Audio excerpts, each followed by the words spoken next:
Yo, what's going on, guys? Chris Bonner here, Overtime Athletes. This is a follow-up to the core stability training video that I recently made, how I discussed about how I progress an athlete with their trunk training or their core training from stability to basic trunk movement, right? That's flexion, extension, rotation, lateral flexion, and then finally moving to integration. So I kind of skipped that middle video because, you know, from a flexion and extension and rotation standpoint, most of those are pretty basic, right? The basic movements of the trunk, where we're focusing on the trunk. But then the last part is the actual integration, and that's what I wanted to go over.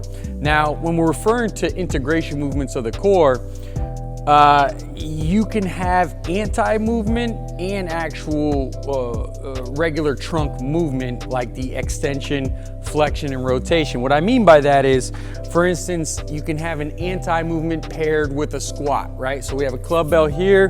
This is anti-flexion, and now I'm gonna squat down. I can progress this in many manners. I can create momentum in squat.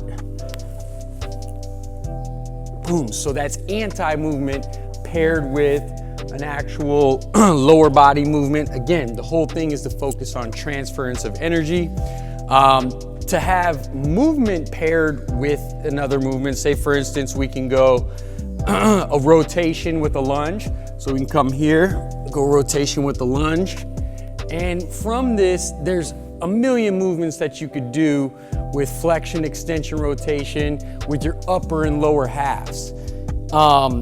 And there's many different progressions that you could do with it. But truth be told, what it comes down to is knowing the needs of the actual particular athlete. So when it comes to integrating, for instance, let's say one of the things that we use is a medicine ball for baseball players. So the integrated movement would be, for them in particular, would be some kind of rotational throw, where we're utilizing the lower body and we're being able to rotate through and throw the ball.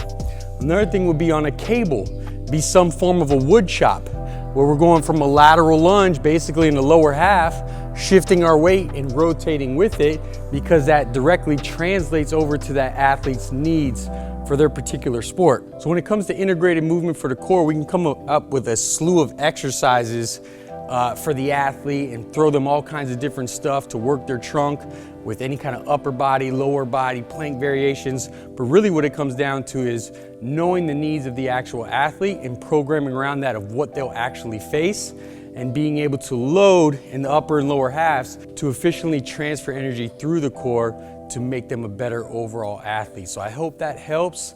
It's a very loaded question and it's more dependent on the actual athlete and where they're at in their stage. Hope that helps. I'll see you guys next time.